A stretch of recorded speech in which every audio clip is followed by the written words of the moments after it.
Selamat hari Minggu Jemaat. Saya mengucapkan selamat datang di pertemuan ibadah online GKDI Jemaat Bekasi. Tidak terasa, sudah 10 minggu kita mengadakan ibadah online dan saya berdoa agar semua ini berlalu dan kita dapat berkumpul kembali bersama-sama. Saya mengajak kita semua untuk mengambil sikap untuk beribadah dan kita bersatu di dalam doa. Mari kita berdoa. Allah Bapa yang bertata dalam kerajaan surga, terima kasih Tuhan kalau hari ini Tuhan, Kau berikan kembali kami satu kesempatan Bapak untuk beribadah kepada Engkau lewat virtual ini Tuhan. Kami bersyukur Bapak, setiap anggota jemaat akhirnya mulai terus belajar Bapak untuk bisa mengadaptasikan hidup mereka dengan pertemuan ibadah online ini Tuhan. Kami bersyukur karena kemampuan adaptasi ini adalah kemampuan yang Kau sendiri berikan Tuhan dalam kehidupan kami. Sehingga kami bisa menyesuaikan diri kami walaupun bagaimana keadaannya Tuhan. Tapi aku tahu Tuhan, harusnya kemampuan itu Tuhan, harusnya lahir daripada Engkau. Karena kami tahu Tuhan, Engkaulah sumber dari kekuatan kami Tuhan. Bapa, hari ini Tuhan kami ingin sama-sama Bapak beribadah kepada Engkau. Tapi kami tahu Tuhan, ibadah sejati adalah hidup kami Bapak yang kudus dan berkenan di hadapan Engkau. Biarlah Bapak hari ini Tuhan, ibadah ini bisa menyenangkan hati Engkau. Dan kami mau Tuhan, hati kami Tuhan bisa mirip seperti hati Engkau. Mata kami bisa sama melihat seperti Engkau melihat. Dan telinga kami Tuhan bisa mendengar apa yang Engkau sendiri ingin sampaikan di kehidupan kami. Terima kasih Tuhan untuk pada pagi hari ini aku bersyukur dan berdoa dan menyerahkan ibadah ini ke dalam tangan pengasihan Engkau, Yesus Kristus, Tuhan dan Juru Selamat kami. Haleluya. Amin. Sungguh besar pengorbananmu bagiku, terlalu dalam untuk dimengerti. Sungguh besar, oh sungguh indah yang Kau pikirkan tentangku, tak terselami bagiku. Sungguh indah.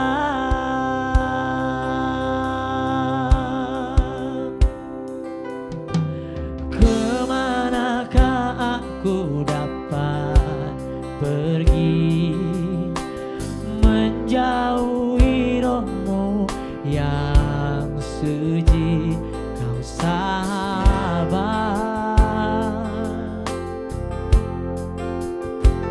dan Kau dekat,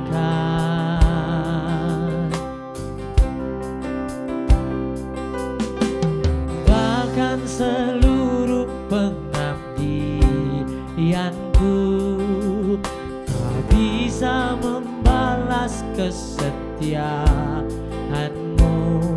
Sungguh mulia dan berharga,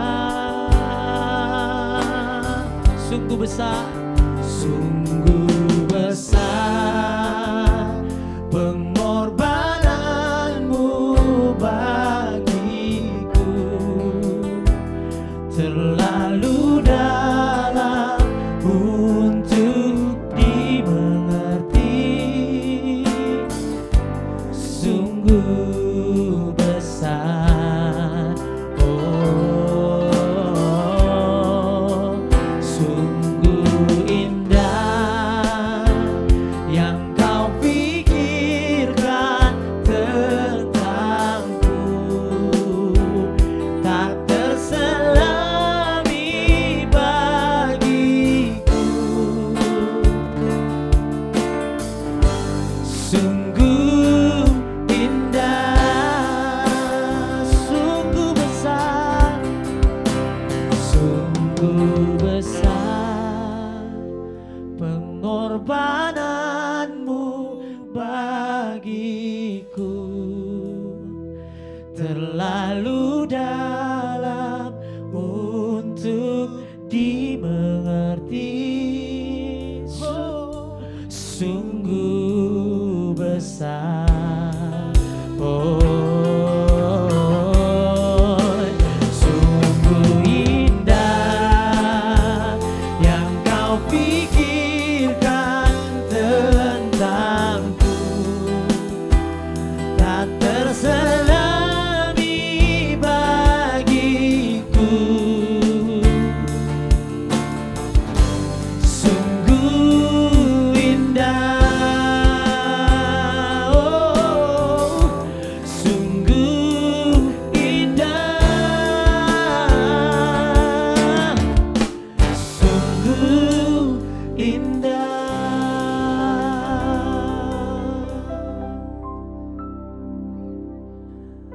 Taurat Tuhan itu sempurna, menyegarkan jiwa.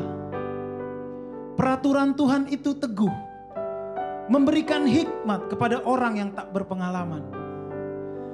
Titah Tuhan itu tepat, menyukakan hati. Perintah Tuhan itu murni, membuat mata bercahaya. Takut akan Tuhan itu suci, tetap ada untuk selama-lamanya. Hukum-hukum Tuhan itu benar, adil semuanya.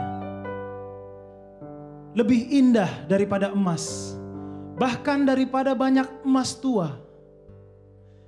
Dan lebih manis daripada madu, bahkan daripada madu, tetesan dari sarang lebah.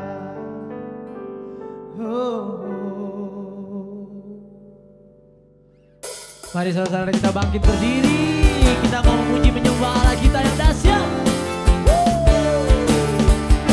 Sama-sama kita mau terbang bersama Tuhan kita.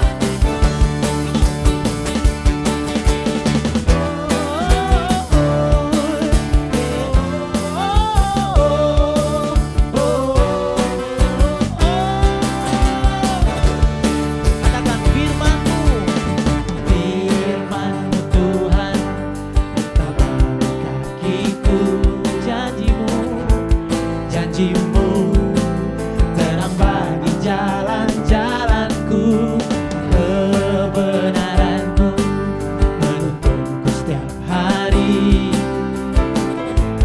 Ku menantikan-Mu, beri kekuatan baru. Katakan bukan terbang, bukan terbang tinggi di awan, bersama-Mu dalam kemuliaan. Sebab firman-Mu teguh menopang. Katakan bukan aman, bukan aman di dalam-Mu Tuhan. Come on.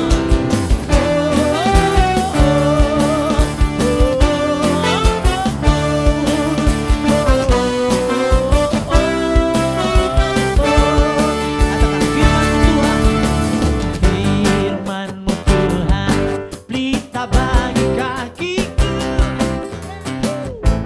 janji-Mu terang bagi jalan-jalanku, kebenaran-Mu menuntunku setiap hari.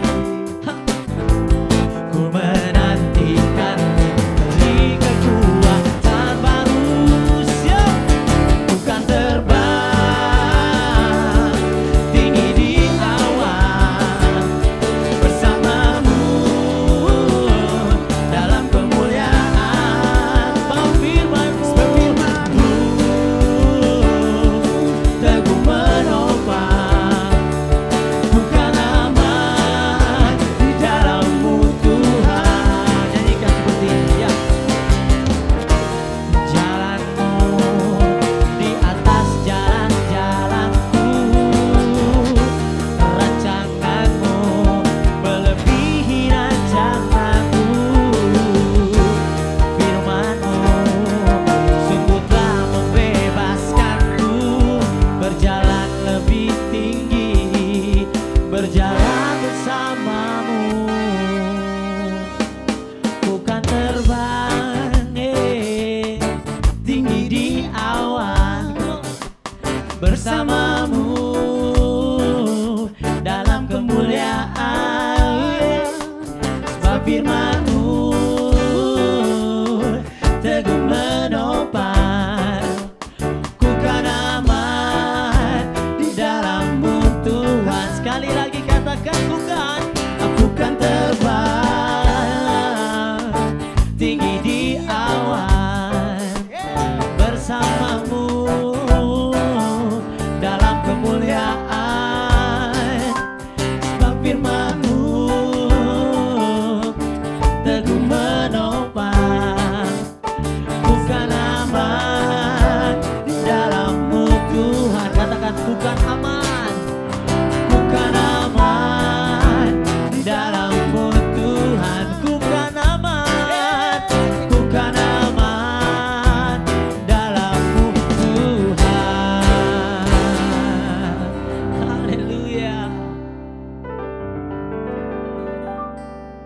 Siap yang di rumah? Siap. Suka-sukamu Tuhan, suka-sukamu Tuhan, suka-sukamu Tuhan, suka pasti pada nungguin ya. Suka-sukamu Tuhan. Hey, la la la, sha la la la la, ho, sha la la la la la, sha la la la la, ho. Once again, say, sha la la la la la, sha la la la la, ho, sha la la la la la, sha la la la la, ho. Semua nyanyi sama-sama ya. Setelah hidupku telah ditebus oleh kuasa darah yang kudus, sekarang hidupku bukan milikku lagi.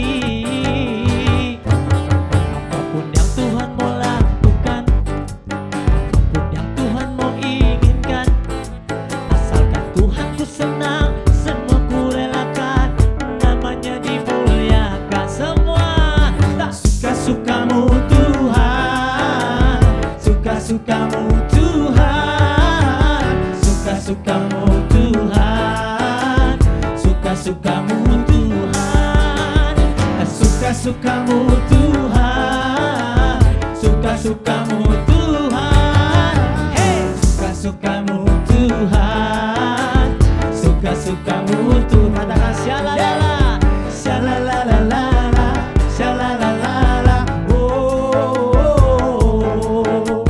syalalala, syalalala, oh. Sekali lagi syalalala, say, syalalala, syalalala, oh, syalalala, syalalala, oh. Dari depan kita angkat pujian ini. Sungguhlah hidupku telah ditebus oleh kuasa darah yang kudus, sekarang hidupku bukan milikku lagi. Ha. Apapun yang Tuhan mau lakukan, apapun yang Tuhan mau inginkan, asalkan Tuhan ku senang, semua ku relakan, namanya dimuliakan.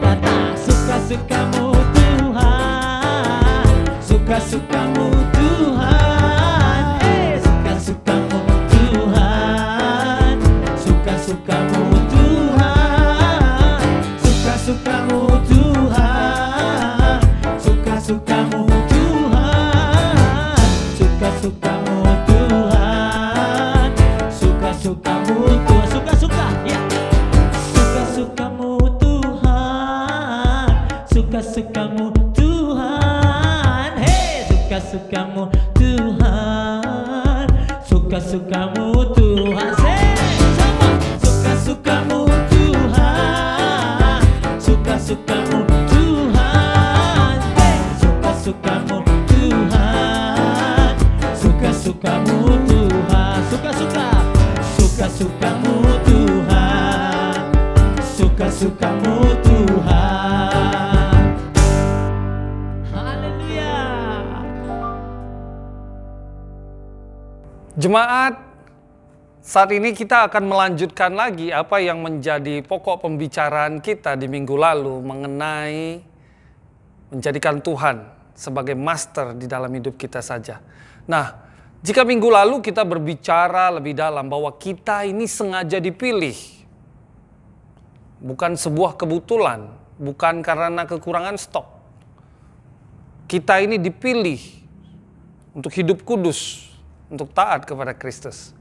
Maka saat ini kita akan lanjutkan ke poin keduanya, yaitu mengenai akal budinya.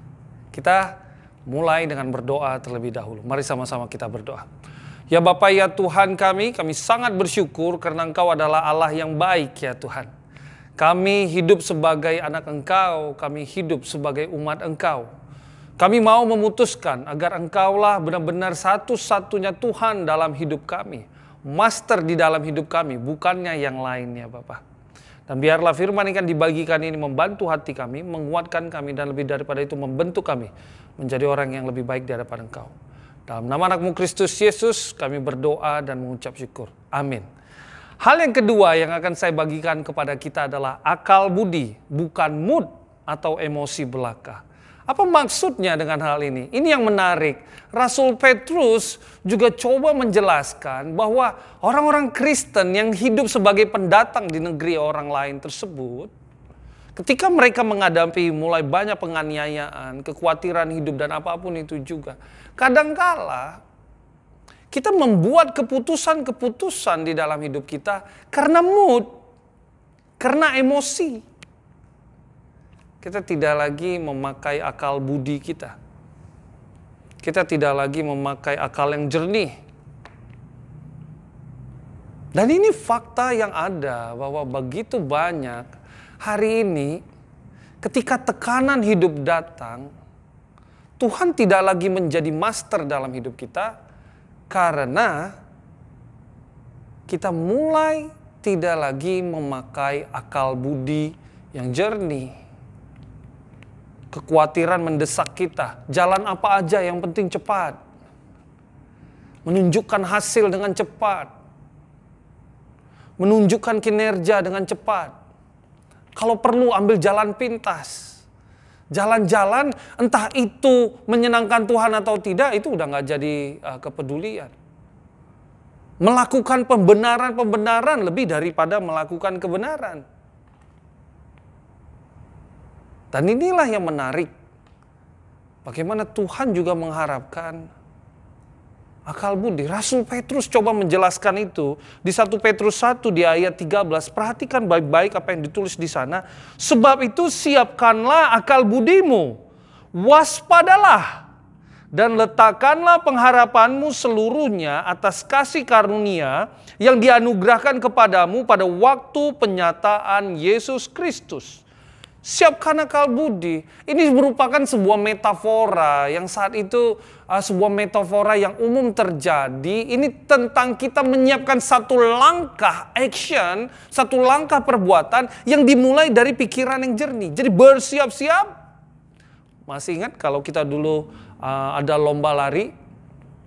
Dikatakan bersiap-siap. Bersedia. Bersiap. Mulai. Kalau dari bahasa NIV, di Alkitab NIV dikatakan, therefore with minds they are alert and fully sober. Pikiran yang penuh kewaspadaan dan penuh kesadaran. Di NASB dikatakan, therefore prepare your minds for actions. Keep sober in spirit. Bersiap-siap. Pikiran yang sudah bersiap-siap. Clear, jernih. Satu tujuan. Tidak pergi kemana-mana. Tidak lari kemana-mana. Pikiran yang kepada satu arah yang jelas. Di NLT dikatakan, so prepare your minds for action and exercise self-control. Wow.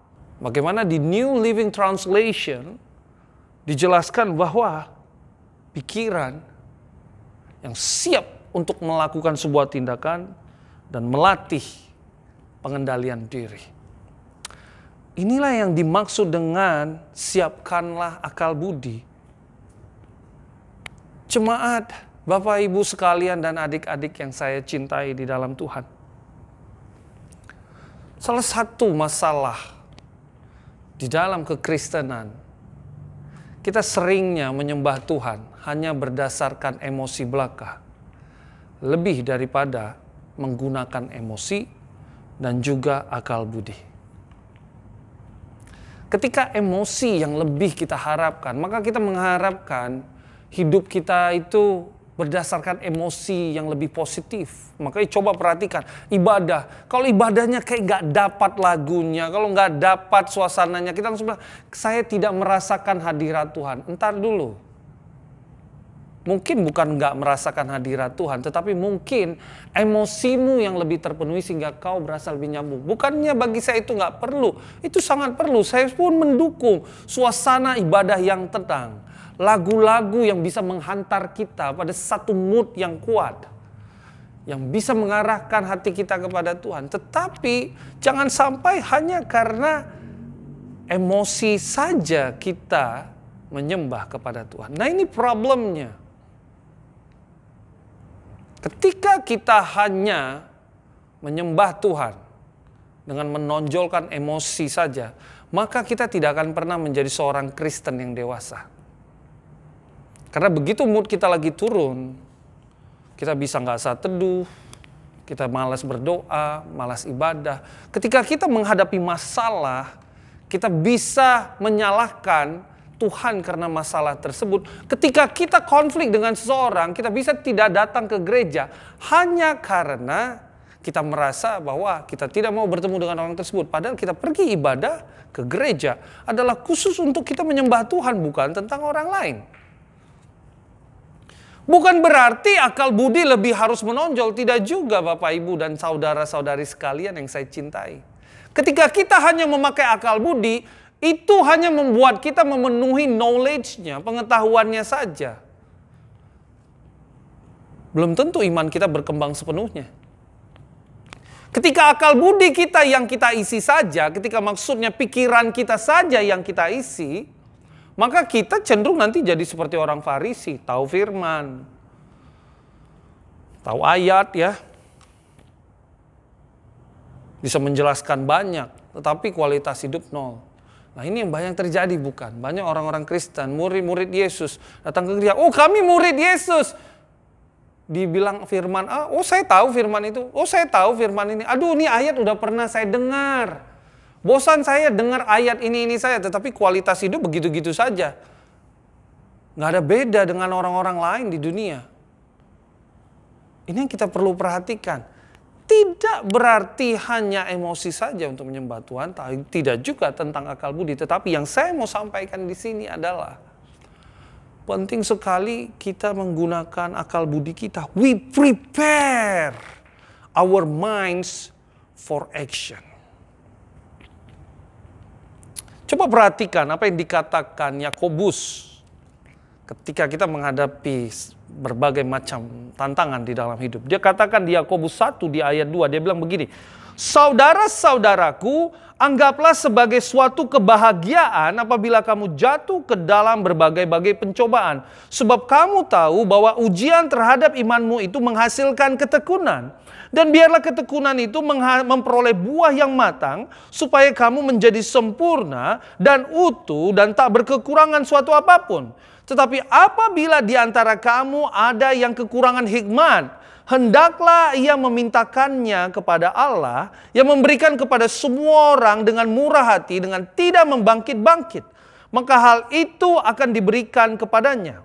Hendaklah ia memintanya dalam iman dan sama sekali jangan bimbang. Sebab orang yang bimbang sama dengan gelombang laut yang diombang-ambingkan kian kemari oleh angin.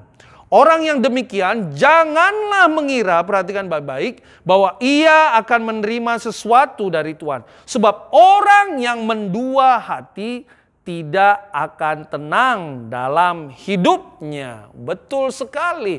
Ketika kita hanya memakai emosi belaka, ketika kita menyembah Tuhan hanya berdasarkan mood atau emosi yang lebih menonjol, kita gampang ombang-ambing. Tantangan hidup tidak lagi kita lihat sebagai kesempatan untuk bisa bertumbuh, untuk lebih memperoleh hikmat, untuk mendapat perjalanan iman, tidak. Tapi tantangan hidup, kesulitan hidup, hanya akan dilihat sebagai Tuhan, kok hidup saya seperti ini?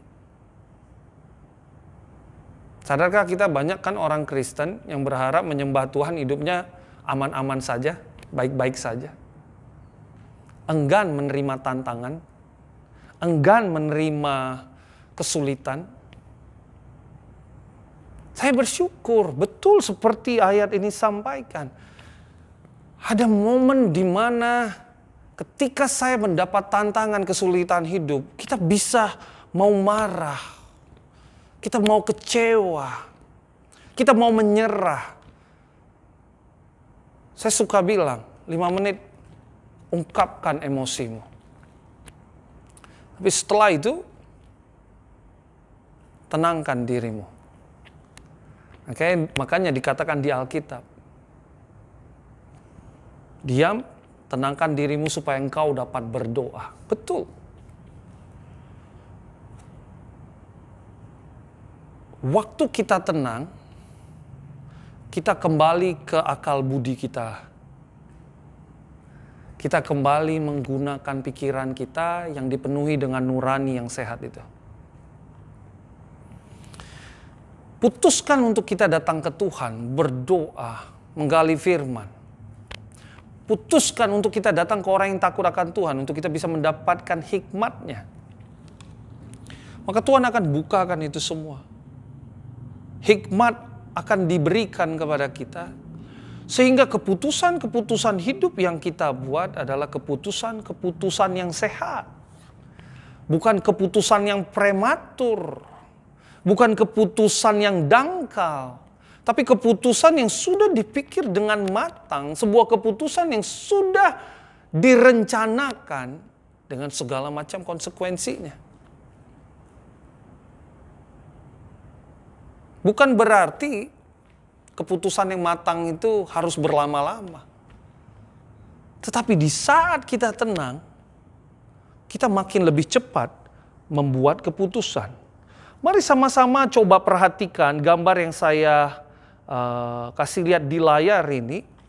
Sebuah research yang dikembangkan bagaimana dari, saya ambil dari Forbes.com, betapa orang yang sukses itu adalah orang yang tetap tenang. Performance yang optimal itu lahir ketika seseorang berada di titik yang tenang. Orang yang depresi, lihat di bawah, sebelah kiri bawah, performance-nya rendah. Tapi makin naik, makin naik, makin naik. Bukan berarti stres itu buat kita ini, tidak ya. Tetapi di saat kita mencapai titik tenang, optimal performance yang akan muncul. Tenang itu bukan berarti kayak nggak ada tantangan. Tenang itu bukan berarti kita nggak ada pikiran yang menyeliputi kita, tidak. Tetapi dalam keadaan tenang, kita tetap memiliki ketertarikan yang tinggi, perhatian yang tinggi, bahkan ada juga kegelisahan, tapi kegelisahan yang sehat. Maksud saya kegelisahan yang sehat itu kita gelisah karena sesuatu yang kita mau ubah. Ini akan membuat kita tetap masuk kepada performance yang lebih optimal. Orang yang tetap tenang tidak akan banyak bertanya pertanyaan what if. Bagaimana jika? Bagaimana kalau nanti terjadi begini? Bagaimana kalau terjadi? Enggak. Dia mengurangi pertanyaan itu, tetapi dia menyiapkan pertanyaan-pertanyaan yang menyiapkan diri. Sehingga tidak menimbulkan lebih banyak kekhawatiran. Halo? Halo? Berapa banyak kekhawatiran kita mengantar kita pada performance yang optimal?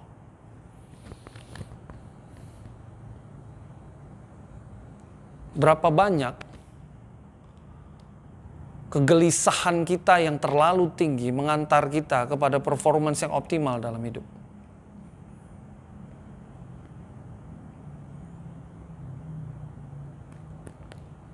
Betul. Duduk tenang, diam, dan belajar. Meminta hikmatnya dari Tuhan supaya Tuhan bukakan Bapak Ibu. Di saat kita memakai akal jernih kita bisa menjalankan banyak hal. Hal yang selalu coba saya lakukan adalah ketika saya buat keputusan besar dalam hidup saya usahakan, saya buat keputusan itu saya tunda 24 jam. Supaya saya tahu kondisi saya sudah lebih normal, emosi saya sudah lebih normal. Jadi bukan keputusan-keputusan yang prematur yang akan keluar. Yang saya siap dengan segala macam konsekuensinya. Hari ini, akal budi kita bilang apa? Ini bukan sekedar logika kita, tapi akal budi. Ada akal dan budi kita. Ada nurani kita. Kalau hari ini, akal budimu sebenarnya sudah ngasih tahu kau apa yang harus yang benar. Tapi kau malah lakukan berbeda. Hati-hati, kau tidak menyiapkan akal budimu. Kalau kau tahu sebenarnya apa yang benar, tapi kau bilang, tapi keadaan lagi begini, sudahlah. Akhirnya kau melakukan pembenaran. Hati-hati. Kau sedang menghantar hidupmu pada satu bencana lainnya.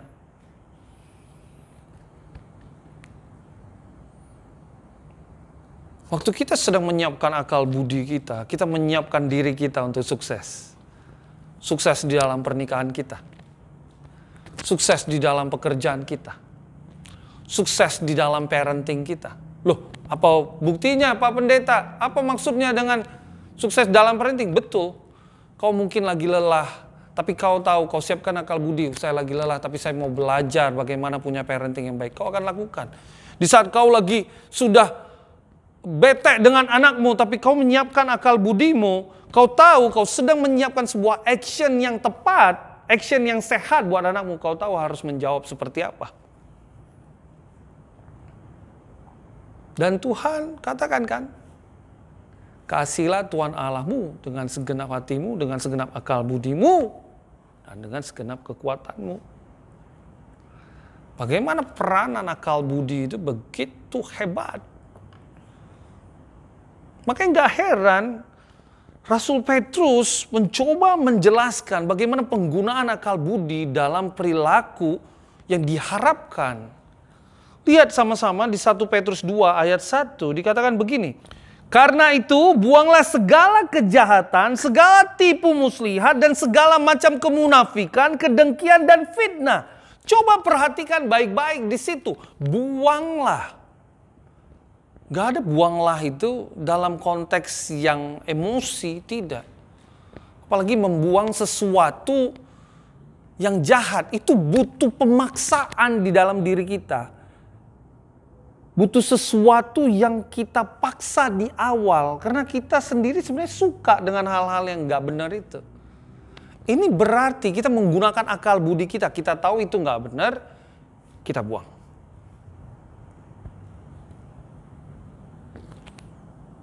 Dan jadilah sama seperti bayi yang baru lahir.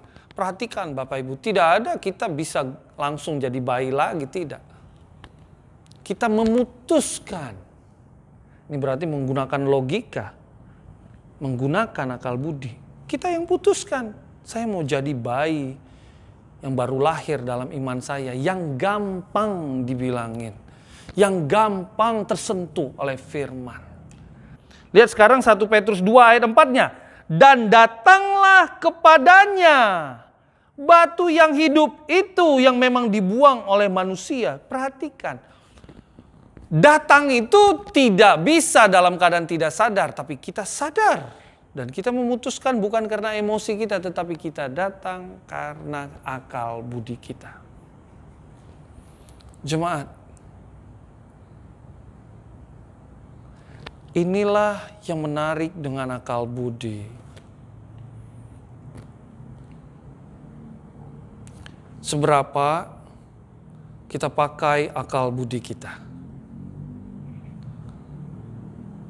Supaya kita bisa melakukan yang benar.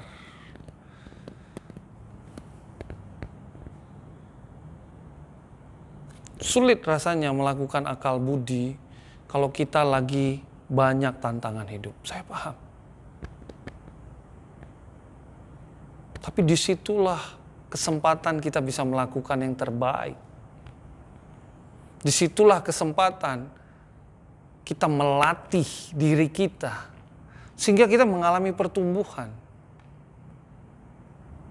Ada orang yang bilang, saya susah lepas dari dosa masturbasi. Saya susah lepas dari merokok saya susah lepas dari amarah saya susah. Bukan. Karena kita tidak memutuskan memakai akal budi kita. Kita ikuti keinginan emosi kita ikuti keinginan pikiran kita yang tidak jernih itu. Mari. Hal yang kedua yang bisa membantu kita agar kita menjadi seorang Kristen yang menaruh Tuhan sebagai satu-satunya master dalam hidup kita adalah memakai akal budi. Saya mengajak kita, putuskan. Setiap kali kita melakukan sesuatu, entah apapun itu, tanya kepada diri kita. Pertama, ini menyenangkan Tuhan tidak? Ya. Ini pertanyaan yang kita perlu tanya. Ini menyenangkan Tuhan tidak? Karena ini pertanyaan yang memakai akal budi kita. Yang akhirnya menuntun kita kepada pertumbuhan dan menempatkan Tuhan sebagai master di dalam hidup kita. Yang kedua yang kita perlu tanya adalah, apakah ini akan memberi benefit nyata buat saya dan orang yang saya kasihi? Ya, kita perlu tanya. Jangan kita bisa lakukan sesuatu, mungkin di pertanyaan pertama, ya kita nggak terlalu tahu, tapi pertanyaan keduanya kita jadi lebih gampang terbantu. Oh, ini memberi benefit nyata. Dan yang ketiga, yang perlu kita bertanya, apakah ini membawa saya menjadi manusia yang lebih baik? Betul. Segala tantangan, segala kesulitan di dalam hidup kita. Kadang-kala kita bisa kepikiran, ini bisa tindakan seperti apa ini? Ketika kita menjawab pertanyaan ketiga, apakah saya menjadi orang yang lebih baik? Maka kita tahu, keputusan yang kita ambil sepenuhnya, ini tetap akan membantu kita di track Tuhan tetap master hidup kita. Saya berharap ini membantu kita semua. Selamat hari Minggu, Tuhan memberkati. Mari kita tundukkan kepala, kita berdoa. Ya Bapa, ya Tuhan kami, terima kasih karena Engkau adalah Allah yang begitu dahsyat di dalam hidup kami. Dan biarlah kami terus bisa bertumbuh di hadapan Engkau, dikuatkan di hadapan Engkau. Dan kami tahu Engkau adalah master di dalam hidup kami. Apa yang perlu kami lakukan ya Tuhan adalah untuk kami bisa melihat seberapa kami memakai akal budi kami dalam menyembah Engkau, dalam menjalani hidup kami setiap hari ya Bapa. Dalam segala aspek. Bukan hanya berdasarkan mood atau emosi belaka ya Tuhan. Biarlah kami bisa melakukan bagian kami. Dalam nama anak-Mu Kristus Yesus kami berdoa dan mengucap syukur. Amin. Selamat hari Minggu, Tuhan memberkati. Selamat hari Minggu, Brother Sisters. Demikianlah ibadah kita telah selesai. Bagi Anda yang baru pertama kali mengikuti ibadah online ini dan rindu untuk bergabung dalam komunitas kami, Anda dapat menghubungi nomor WhatsApp atau DM Instagram kami. Kita dapat saling menguatkan melalui sharing yang dilakukan setiap hari Minggu siang melalui virtual Zoom. Kami juga mengadakan sharing Alkitab secara personal yang dapat membantu kita untuk lebih mengerti apa rancangan Tuhan dalam hidup kita dan lebih intim dengan Tuhan. Minggu depan, kembali ibadah akan dilakukan secara online. Saya berharap kita semua ada dalam keadaan yang sehat dan penuh sukacita. Terima kasih, Tuhan Yesus memberkati.